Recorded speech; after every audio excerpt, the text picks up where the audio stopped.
Hello my dear students, welcome back to Magnet Brains. Magnet Brains एक ऐसा channel है जहां पे आपको किंडरगार्टन से क्लास 12 तक free of cost quality education provide कराई जाती है। इतना ही नहीं, अगर आप स्टेट बोर्ड पढ़ना चाहते हैं तो MP board, UP board, Bihar board, Rajasthan board, Delhi board भी पढ़ सकते हैं मैग्नेट ब्रेन्स हिंदी पर। इसके अलावा अगर आप चाहते हैं कि आपको बुक्स भी मिल जाए, नोट्स भी मिल जाए, तो दोनों ही चीज़ें अवेलेबल है, जिनकी लिंक आपको डिस्क्रिप्शन बॉक्स में ऑलरेडी बता दी गई है। तो चलिए स्टार्ट करते हैं आज के टॉपिक के साथ। हम ऑलरेडी आपके क्लास 5th का चैप्टर नंबर 5 स्टार्ट कर चुके हैं, जिसका नाम है सीड्स एंड सीड्स, जिसमें हम कुछ चीज़ें पढ़ चुके हैं, कुछ चीज़ें पढ़ना बाकी हैं। सीड्स एंड सीड्स में लास्ट क्लास में हम ऑलरेडी 2 क्लास कंप्लीट कर चुके हैं। पहले तो ये बता देती हूँ, लास्ट क्लास में हमने कवर की है कुछ चीज़ें, जैसे कि एक एक्सपेरिमेंट हमने कवर किया है। ठीक है, वो एक्सपेरिमेंट बहुत इंपॉर्टेंट है आपके लिए। आप उसमें से चीज़ें सीख रहे हो और खुद देख के सीख रहे हो। ऐसा नहीं है कि मैं आपको बोल रही हूँ और आप चीज़ें समझ रहे हो और आपने खुद वो देखी, खुद सीखी, तो वो चीज़ें ही आपको ध्यान में रखनी है। वो चीज़ें आप कभी नहीं भूलोगे जो हमने खुद करके देखा है। ठीक है, ये एक चीज़ हो गई। अब आज की क्लास में हम क्या करने वाले हैं? आज की क्लास में हमारे पास है topic project plant your seeds. आज हम एक सीड को प्लांट करने वाले हैं, यानी कि एक सीड से कैसे प्लांट बनता है, कितने दिन में बनता है, क्या क्या चीज़ों की ज़रूरत रहती है, ये चीज़ हम देखेंगे। ठीक है, और नेक्स्ट राइट में ऑफ कोर्स कुछ क्वेश्चंस करेंगे। जब हम कोई एक्सपेरिमेंट देखेंगे तो उससे जुड़े हुए कुछ क्वेश्चंस भी करना इंपॉर्टेंट है। तो ये दोनों चीज़ें हम आज के क्लास में देखने वाले हैं। ऑलराइट स्टूडेंट्स, तो ये चीज़ें हो गई। अब आपको ये भी ध्यान रखना है कि ये एक चीज़ है जो हम एक्सपेरिमेंट कर सकते थे, but which is not possible कि हम ऑनलाइन एक क्लास में ये एक्सपेरिमेंट कर पाएँ। बट येस, हम इस एक्सपेरिमेंट को जिस तरह से हम एक्सप्लेनेशन देखेंगे, उससे आप ये घर पे बिल्कुल ट्राई कर सकते हो। ठीक है, सो विदाउट वेस्टिंग टाइम हम आज की क्लास स्टार्ट करते हैं। मेरा नाम है खुशी, पढ़ाती हूँ आपको क्लास 1 to 5th EVS यानी कि एनवायरमेंटल स्टडीज़। ठीक है स्टूडेंट्स, तो सबसे पहले प्रोजेक्ट प्लांट योर सीड्स में आपको कुछ चीज़ों की ज़रूरत पड़ेगी जिनसे आप ये चीज़ कर सकते हो। ठीक है, अगर आप रेडी हो उनके साथ तो कोई बात नहीं, और मतलब रेडी हो तो अच्छी बात है, और नहीं हो रेडी तो कोई बात नहीं, आप उन चीज़ों को कहीं लिख लीजिए। ठीक है, उनको आप लिख लेंगे तो आप फिर वो जब करोगे तो आपको वैसे ही करना है, उन चीज़ों को अवेलेबल करा कर। ठीक है, नेक्स्ट चीज़, आपको पहले तो बुक्स ओपन करने हैं। बुक्स ओपन करके पेज नंबर 44 निकालना है। ठीक है, पेज नंबर 44 पे आपको सामने ही आपका टॉपिक दिख जाएगा, प्लांट योर प्रोजेक्ट। ठीक है, प्लांट योर सीड्स। ठीक है, चलो अब हम स्टार्ट करते हैं रीड करना। सबसे पहले उन्होंने बोला take a clay pot. Clay pot यानी मिट्टी का गमला, जो आपने देखा होगा हमारे घर में गमले होते हैं ना। क्ले पॉट यानी मिट्टी का। ठीक है, या फिर टिन कैन, या फिर टिन भी एक सब्सटेंस होता है, उसकी आपको कैन लेनी है। ठीक है, with a wide mouth. Wide mouth यानी ऊपर से इसकी चीज़ जो है अच्छा खुला हुआ माउथ होना चाहिए, तभी तो पेड़ जो है प्रॉपरली, जो प्लांट है आपका ग्रो कर पाएगा। ठीक है, तो दोनों ही चीज़ों में आपको वाइड माउथ देखना है। Make a small hole at the bottom of the can. अगर आप कैन ले रहे हो तो उसमें क्या करो, बीच स्मॉल होल बना लो एट द बॉटम। बॉटम यानी नीचे कैन के एक स्मॉल होल बनाना है। तो पहले तो मटेरियल आपको लिखना है। मटेरियल क्या क्या होना चाहिए? क्ले पॉट, ठीक है, या फिर इसी में ऑब्लिक करके टिन कैन। ठीक है, मम्मा से बोलो इन दोनों में से कोई भी एक चीज़ आपको दे दें। अगर आप टिन कैन यूज़ कर रहे हो तो उसमें क्या करना है? एक स्मॉल होल करना है। ठीक है, स्मॉल होल कहाँ करना है? बॉटम में करना है। ठीक है, then fill your can with soil. Soil यानी कि जो मिट्टी होती है, ब्लैक मिट्टी, उससे आप अपने कैन को फिल कर लीजिए। ठीक है, put 4 or 5 seeds of same kind in the soil and press them gently. So अगर आपने कोई भी जो सीड आप यूज़ कर रहे हो उसके 4 से 5 सीड ले लो और सॉइल में डाल दो और उसको अच्छे से जेंटली इस तरीके से उस सॉइल में प्रेस कर दो। ठीक है, क्या करना है? कोई भी 4-5 सीड्स लेने हैं, एक ही तरह का सीड, और उसको गमले में डालना है या टिन कैन में डालना है, उसको अच्छे से प्रेस कर देना है। Then different groups can plant different kinds of seeds such as mustard. Mustard यानी कि सरसों का जो हमारा सीड होता है वो, या मेथी का, या तिल का या धनिया का, कोरिएंडर का, इन सारे सीड्स को भी आप किसी के भी सीड को यूज कर सकते हो, बट एक ही तरह का। अगर आप मस्टर्ड सीड्स डाल रहे हो तो मस्टर्ड ही होने चाहिए, अगर आप कोरिएंडर सीड्स डाल रहे हो तो सिर्फ कोरिएंडर ही होने चाहिए। ऐसे करके आप 4-5 सीड्स डाल के उसको अच्छे से प्रेस कर लो, ठीक है। Then what next you have to do is, पहले हम इसको क्लियर करते हैं। नेक्स्ट आपके पास आप किसका कर रहे हो, so you have to write this कि आप कर रहे हो मस्टर्ड का, ठीक है। नेम ऑफ द सीड क्या है आपका, मस्टर्ड। तो हम मस्टर्ड के सीड के साथ आप कर सकते हो, बहुत इजीली अवेलेबल होता है, इसको हम राई भी कहते हैं, छोटे छोटे होते हैं, उससे आप आराम से ये चीज़ कर सकते हो, ठीक है। The date on which you planted them, आपको यहाँ पे डेट मेंशन करनी है जिस भी दिन आपने प्लांट किया हो, ठीक है। ये तो एक रैंडम डेट है, आप मान लो कि कोई भी डेट पे कर रहे हो, उसकी डेट आपको यहाँ पे मेंशन करनी है। द प्रेजेंट डेट जो होनी चाहिए प्रेजेंट की होनी चाहिए, इसको उल्टा लिख देते हैं, प्रेजेंट डेट लिख देती हूँ, ठीक है।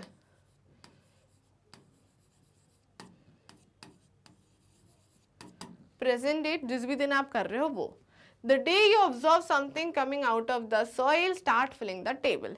तो यहाँ पे आप अभी इसको मत देखिए, यहाँ देखिए, यहाँ पे आपके पास एक टेबल दी हुई है, ठीक है। टेबल पर आपके पूरी ब्लैंक है टेबल। अब आपको जैसे ही आपने उसको सॉइल वॉइल डाल दी, सीड्स डाल दिए, अच्छे से प्रेस कर दिया, अब आपको उसमें जो चेंजेस हों वो इसमें लिखते जाना है, ठीक है। यहाँ एक छोटी सी बी बनी हुई है, हनी बी। वो क्या कह रही है, to find out the height of the plant use thread and then measure it on the scale.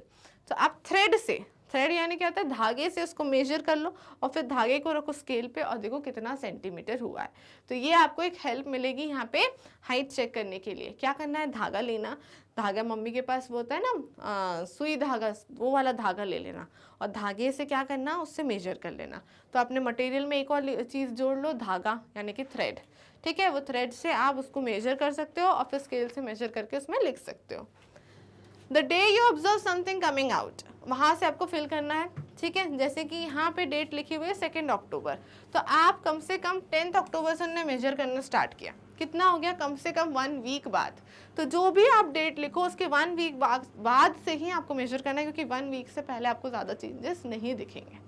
तो 1 वीक बाद ही आपको चेंजेस आने दिखेंगे, ठीक है। तो जैसे ही सीड लगा दिया, सीड को प्रेस कर दिया, डेट वेट डाल दी, अब 1 हफ्ते बाद चेक करोगे, 1 हफ्ते बाद में आपको क्या चेंजेस दिखेंगे, हाइट में 1 सेंटीमीटर बहुत छोटा सा प्लांट दिखेगा। नंबर ऑफ लीव्स 2 लीव्स दिखेंगी ज़्यादा से ज़्यादा, एनी अदर चेंज, कोई चेंज नहीं दिखेगा, ठीक है। नेक्स्ट डे आपको 1.5 सेंटीमीटर का अंतर दिखेगा, 0.5 बढ़ जाएगा, 1 आध लीव्स और आ जाएगी तो 3 लीव्स हो जाएंगी, बाकी कोई चेंज नहीं दिखेगा। नेक्स्ट क्या है, 3rd डे पे क्या होगा, 1 वीक कंप्लीशन के बाद 1 सेंटीमीटर और बढ़ जाएगा, ठीक है। देखो यहाँ पे जो चेंज आया वो कितना आया, प्लस 0.5 सेंटीमीटर का। 3rd डे पे कितना आया, 1 सेंटीमीटर का चेंज आया। और उसके बाद 4th डे पे जो चेंज आया, 4th से नहीं, इसमें 2 दिन का गैप करा हमने, 2 दिन गैप के बाद देखा तो हमने देखा 2.5 का चेंज दिखा हमें। कितना दिखा, नहीं 1.5 का दिखा, 1.5 का। तो हमें अलग अलग दिन के अलग अलग चेंजेस, ऐसा नहीं कि हर दिन 0.5 ही बढ़ रहा है या हर दिन 1 बन रहा है। 1.5 से 2.5 हो गया, 1 सेंटीमीटर बढ़ गया, 2.5 से डायरेक्ट 4 हो गया तो 1.5 सेंटीमीटर बढ़ गया। तो अलग अलग चेंजेस दिखे। बाकी जगह पे 3 के बाद फिर 4 लीव्स आ गई, 4 के बाद 6 लीव्स आ गई, ठीक है। नेक्स्ट यहाँ पे क्या दिखा, स्टेम। स्टेम क्या होता है, कोई भी पेड़ का जिस पे लीव्स वगैरह आ रही हैं, तो इस वाला ये जो पार्ट है, ये वाला पार्ट, इसको क्या कहते हैं, स्टेम कहते हैं। तो स्टेम जो है वो थिकर यानी मोटा होने लगा, ठीक है। Stem become even more thicker, और फिर जो लास्ट डे हमने ऑब्जर्व किया कि वो और थोड़ा सा हमें थिक दिखने लगा, ठीक है। ये कुछ चेंजेस थे जो हमने 1 वीक बाद, आफ्टर 1 वीक हमने नोटिस किए, ठीक है। कितनी बाद, आफ्टर 1 वीक हमने ये चेंजेस नोटिस किए। क्लियर है, ठीक है। तो ये कुछ चेंजेस थे जो हमने देखे जब आप कोई भी ट्री प्लांट करोगे। अब कुछ क्वेश्चंस होंगे, उनके जवाब हमें देने हैं। How long did it take for the plant to come out of from the soil, कितना समय लगता है, तो हमने देखा ना डिफरेंस कितना था, एटलीस्ट 1 वीक तो लगेगा ही, so it took about a week for the plant to come out from the soil. Simple answer है कि कितना, कम से कम 1 वीक का समय तो लगेगा ही लगेगा। तो कितना टाइम बोला है, अ वीक। नेक्स्ट क्या है, What was the difference in the height of the plant on the first and the second day? आपने 1 वीक बाद जब नोटिस किया तो कितना का डिफरेंस आया था, ओनली हाफ सेंटीमीटर यानी 0.5। हमने नोटिस भी किया था कितना सेंटीमीटर था, 0.5 सेंटीमीटर था। So you can write the height increase by about a half centimetre, that is 0.5। तो आपको यही लिखना है कि कितना बड़ा वो, 0.5 सेंटीमीटर ही बड़ा। ठीक है। On which day the height of the plant increased the most?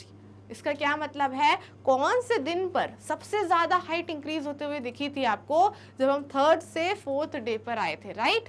तब कितनी बड़ी थी, 1.5 सेंटीमीटर बड़ी थी, है ना। 2.5 से डायरेक्ट 4 हो गई थी तो 1.5 बढ़ गई थी। तो सबसे ज्यादा किस डेट पे दिखा हमें, 4th डे पे।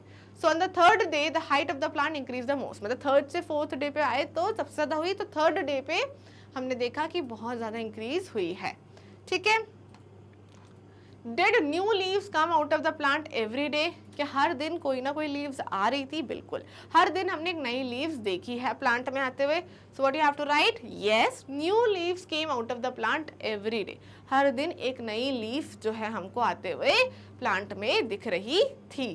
तो ये सारे वही क्वेश्चंस है जो हमने अभी टेबल देखा, टेबल को फिल किया, वैसे ही क्वेश्चंस हमको यहाँ पे देखने को मिल रहे हैं।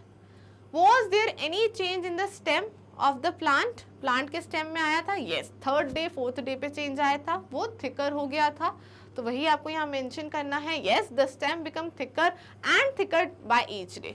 हर दिन जो स्टेम है वो क्या हो रहा था, वो आपका थिक होता जा रहा था day by day. Okay, then what's next? Which seeds took the most number of the days from the stem to come out of from the soil? तो सॉइल से बाहर आने में कौन से प्लांट में कौन सा सीड जो है सबसे ज्यादा टाइम लेगा प्लांट बनने में, तो उसका आंसर क्या है, उसका आंसर है सीड्स ऑफ सीसम यानी तिल। तिल का जो सीड्स रहेंगे वो सबसे धीरे प्लांट में प्रोग्रेस करते हैं। ठीक है, कौन सा, तिल। तो ये हमें पता होना चाहिए कि कौन सा प्लांट रहेगा, तिल रहेगा। नेक्स्ट क्या है, which seed took the least days, तो लीस्ट वाला ही हमने लिया था विच इज मस्टर्ड, जिससे हमको जल्दी चीजें देखने को मिले। अभी आप ये एक्सपेरिमेंट घर में आराम से कर सकते हो, आप 1 वीक का टाइम लो, उसके बाद चेंजेस देखो, सेम चेंजेस दिखेंगे, थोड़ा बहुत अगर अंतर होगा तो होगा। तो ये चेंजेस आप देखोगे तो सबसे जल्दी आपको किस में दिखेंगे, मस्टर्ड में। So that is you have to write it, seeds of mustard जो है वो सबसे जल्दी ग्रो होता है। ओके, नेक्स्ट क्या है, Which seeds do not grow at all? Why? कौन सा सीड है जो बिल्कुल ग्रो नहीं होता है, तो ऐसा कोई भी सीड नहीं है स्टूडेंट जो ग्रो नहीं होता है। ठीक है, हर एक सीड क्यों है, वो सीड ही उसका नाम है क्योंकि वो ग्रो होगा टू बिकम अ प्लांट। तो सीड जो है वो ग्रो ही होता है एक प्लांट बनने के लिए, बट सीड बस एक केस में ग्रो नहीं होगा अगर आप उनको 2 में से एक चीज नहीं देते हो, वाटर प्लस एयर। ये 2 चीजों की रिक्वायरमेंट रहती है किसी भी सीड को ग्रो होने के लिए।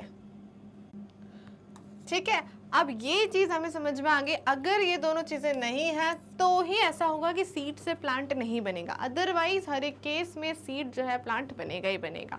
इन 2 के अलावा एक और चीज एडिशनल है, वो है सॉइल। वो तुम्हें पता ही है मिट्टी के बगैर कैसे बनेगा।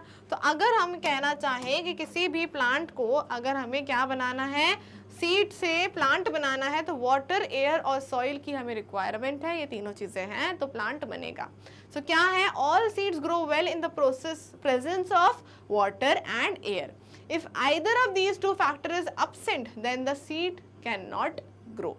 ठीक है, इनमें से कोई भी अगर फैक्टर absent होगा तो सीड जो है ग्रो नहीं हो पाएगा। तो आपको यही चीज याद रखनी है, नहीं तो otherwise there is no case जहां पे सीड जो है प्लांट ना बन पाए। ऑल राइट, चलो ठीक है, इतना हमारा फिनिश हुआ, ये चीज आप समझ गए। नेक्स्ट क्या है, did anyone's plant dry up और turn yellow, why did this happen? कभी आपको पता है प्लांट्स ड्राई, इसे क्या कहेंगे, हम ये कह सकते हैं कि प्लांट जो है वो सूख गया है और टर्न येलो, तो उसकी पत्तियां येलो कलर की हो गई। आपने काफ़ी बार देखा होगा कि कुछ प्लांट सूख जाते हैं, ड्राई होने लगते हैं, इवन उसकी पत्ती गिरने लगती है, एकदम कुरकुरी सी हो जाती है ना, और कुछ लीव्स उसकी येलो हो जाती है। कब होता है? Due to less water, due to less water. तो ये लेस वाटर के कारण होता है। जब हम अगर प्लांट को कम पानी देते हैं तो क्या होता है, उसकी लीव्स येलो हो जाती है, वो ड्राई हो जाता है। जैसे हम हैं, हम भी अगर कम पानी पियेंगे तो हमारी स्किन जो है वो ड्राई होने लगेगी। अगर हम कम पानी पी रहे हैं तो हम बहुत लेजी हो जाएंगे, बहुत डल महसूस करेंगे। वैसे ही क्या होता है कि अगर कोई भी प्लांट को पानी नहीं दिया जाता है तब उसी केस में प्लांट जो है ड्राई होते हैं और टर्न येलो होते हैं। So you have to write is yes, some students plant dry up और turn yellow. This happens because poor amount of water or air was not provided। यही याद रखो कि वाटर या एयर दोनों में से कुछ भी कम होगा तो ये आपको चेंजेस देखने को मिलेंगे। What are the changes? If there is less water और लेस एयर तो आपको दो तरह के चेंजेस दिखेंगे, या तो प्लांट सूखने लगेगा या तो प्लांट येलो हो जाएगा। ठीक है, जैसे क्योंकि हमने क्या डिस्कस किया है, टू एसेंशियल्स डिस्कस किए हैं कि आपके प्लांट में होनी चाहिए, which is water and air. ठीक है, नेक्स्ट क्या है, what would happen if the plants not get water. क्या होगा अगर प्लांट्स को वाटर ही नहीं दिया जाए तो प्लांट क्या ग्रो कर पाएगा? नहीं, प्लांट पूरी तरह से मुरझा जाएगा, सूख जाएगा, पर वो ग्रो नहीं कर पाएगा। आपके घर में भी प्लांट्स लगे होंगे, आप उसको नहीं दोगे वाटर तो वो कुछ दिन में सूख जाएगा। आई वोंट से कि ऐसा आप ट्राई करो, क्योंकि प्लांट की जान हमें नहीं लेनी है, तो will not do that. But हाँ, अगर आप किसी भी प्लांट को पानी नहीं देते हो या कभी भूल जाओगे तो आप देखना वो क्या होगा, मुरझा जाएगा। Okay, so they would turn yellow और इवन ड्राई अप। क्या होगा, मुरझा जाएगा, उसकी लीव्स किस कलर की हो जाएंगी, येलो कलर की लीव्स हो जाएंगी और वो पूरी तरह से मुरझा जाएगा। ठीक है, so what are the essential for the plants? Water and air. I am saying again why, because these are the most important things. Okay, so with this our chapter is over। so ये chapter और ये class हमारी finish होती है, जिसमें हमने क्या क्या चीज़ें देखी कि आप अगर किसी भी सीड से प्लांट ग्रो करते हो तो क्या क्या चेंजेस आपको दिखेंगे। यू विल सी कि आपका प्लांट दो एसेंशियल से ग्रो कर सकता है, वाटर एंड एयर। ओके, इसके साथ साथ व्हाट एल्स यू नीड, अगर वाटर और एयर प्लस सॉइल। इसके अलावा आप किसी भी चीज़ को अच्छे से आप अगर प्लांट की केयर करोगे तो वो बहुत अच्छे से ग्रो होगा। जैसे कि हमने मस्टर्ड सीड में देखा, अब आप उसको एक्सपेरिमेंट को घर में ट्राई करो, मस्टर्ड सीड को ग्रो करो, उसकी प्रॉपर केयर करो, उसे टाइमली वाटर दो, एयर दो और सॉइल अच्छे से दो, तो वो आपका प्रॉपरली ग्रो करेगा। ऑलराइट स्टूडेंट्स, तो हम मिलेंगे नेक्स्ट क्लास में। बाकी आप सभी जानते हैं मैग्नेट ब्रेन्स पे आपको किंडरगार्टन से क्लास 12 तक free of cost quality education provide कराई जाती है। इतना ही नहीं, अगर आप स्टेट बोर्ड पढ़ना चाहते हैं तो मैग्नेट ब्रेन्स हिंदी पर आप स्टेट बोर्ड भी पढ़ सकते हैं, जहाँ पे आप MP board, UP board, Bihar board, Rajasthan board, Delhi board सब कुछ पढ़ सकते हैं। इसके अलावा अगर आपको नोट्स चाहिए, बुक्स चाहिए, तो ई-बुक्स, ई-नोट्स भी अवेलेबल है, जिनकी लिंक आपको डिस्क्रिप्शन बॉक्स में मिल जाएगी। ओके स्टूडेंट, तो see you in the next class. Till then stay